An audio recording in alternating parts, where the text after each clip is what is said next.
Good afternoon. आज हम हिंदी व्याकरण के अंतर्गत देखेंगे अनेक के एक शब्द, मतलब अनेक शब्दों को किस तरह से हम एक शब्द बना सकते हैं उसके बारे में हम देखते हैं। आप लोग उसे देखिए, समझिए और उसको ग्रहण कीजिए। तो इस प्रकार से बहुत सारे शब्द होते हैं जिसे हम एक शब्द के अंतर्गत परिवर्तित कर सकते हैं। जैसे यहाँ पे देखिए, जहाँ पहुँचा न जा सके, तो जहाँ पहुँचा न जा सके को हम क्या बोल सकते हैं? अगम या अगम्य। जिसे बहुत कम ज्ञान हो, थोड़ा जानने वाला, तो अल्पज्ञ, उसे हम अल्पज्ञ। मास में एक बार आने वाला, मासिक। जिसके कोई संतान न हो, निसंतान। जो कभी न मरे, अमर। जिसका आचरण अच्छा न हो, दुराचारी। 15 दिन में एक बार होने वाला, पाक्षिक। अच्छे चरित्र वाला, सच्चरित्र। इस तरह से और भी हैं। आज्ञा का पालन करने वाला, आज्ञाकारी। रोगी की चिकित्सा करने वाला, चिकित्सक। सत्य बोलने वाला, सत्यवादी। दूसरों का उपकार करने वाला, उपकारी। जिसे कभी बुढ़ापा न आए, अजर।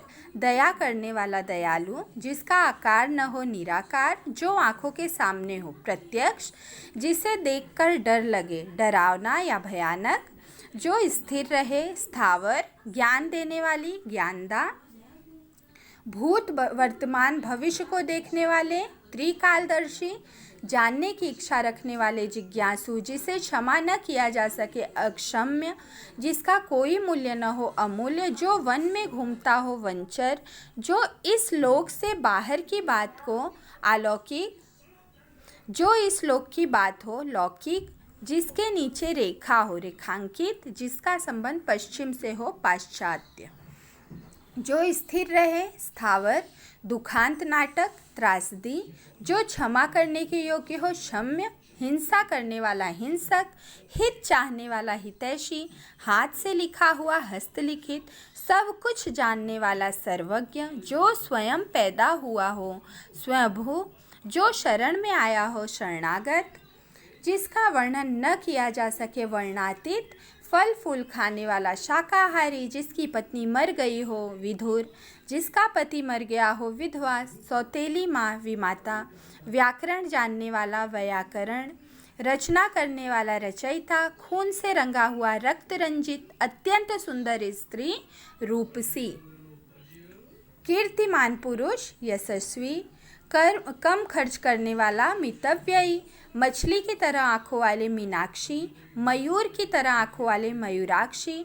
बच्चों के लिए काम की वस्तु, बालोपयोगी। जिसकी बहुत अधिक चर्चा हो, बहुचर्चित। जिस स्त्री के कभी संतान न हो, वंध्या या बांझ। फेन से भरा हुआ, फेनिल। प्रिय बोलने वाली स्त्री, प्रियवदा। जिसकी उपमा न हो, निरूपम। जो थोड़ी देर पहले पैदा हुआ हो, नवजात। जिसका कोई आधार न हो, निराधार। नगर में वास करने वाला, नागरिक। रात में घूमने वाला, निशाचर। ईश्वर पर विश्वास न करने वाला, नास्तिक। मांस न खाने वाला, निरामिष। बिल्कुल बर्बाद हो गया हो, ध्वस्त। जिसकी धर्म में निष्ठा हो, धर्मनिष्ठ। देखने योग्य, दर्शनीय। बहुत तेज चलने वाला, द्रुतगामी। जो किसी पक्ष में न हो, तटस्थ। तत्व जानने वाला, तत्वज्ञ। तप करने वाला, तपस्वी। जो जन्म से अंधा हो, जन्मांध। जिसने इंद्रियों को जीत लिया हो, जितेंद्रिय। चिंता में डूबा हुआ, चिंतित।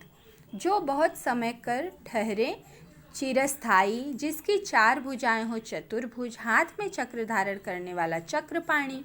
जिससे घृणा की जाए, घृणित। जिसे गुप्त रखा जाए, गोपनीय। गणित का ज्ञात, गणितज्ञ। आकाश को चूमने वाला, गगनचुंबी।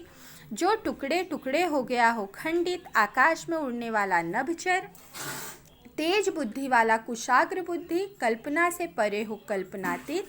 जो उपकार मानता है, कृतज्ञ। किसी की हंसी उड़ाना, उपहास। ऊपर कहा हुआ, उपयुक्त। ऊपर लिखा हुआ, ऊपरी लिखित। जिस पर उपकार किया गया हो, उपकृत। इतिहास का ज्ञात, ऐतिहासज्ञ। आलोचना करने वाला, आलोचक। ईश्वर में आस्था रखने वाला, आस्तिक। बिना वेतन का, अवैतनिक। जो कहा न जा सके अकथनीय, जो गिना न जा सके अगणित, जिसका कोई शत्रु ही न जन्मा हो अजात शत्रु, जिसके समान कोई दूसरा न हो अद्वितीय, जो परिचित न हो अपरिचित, जिसकी कोई उपमा न हो अनुपम।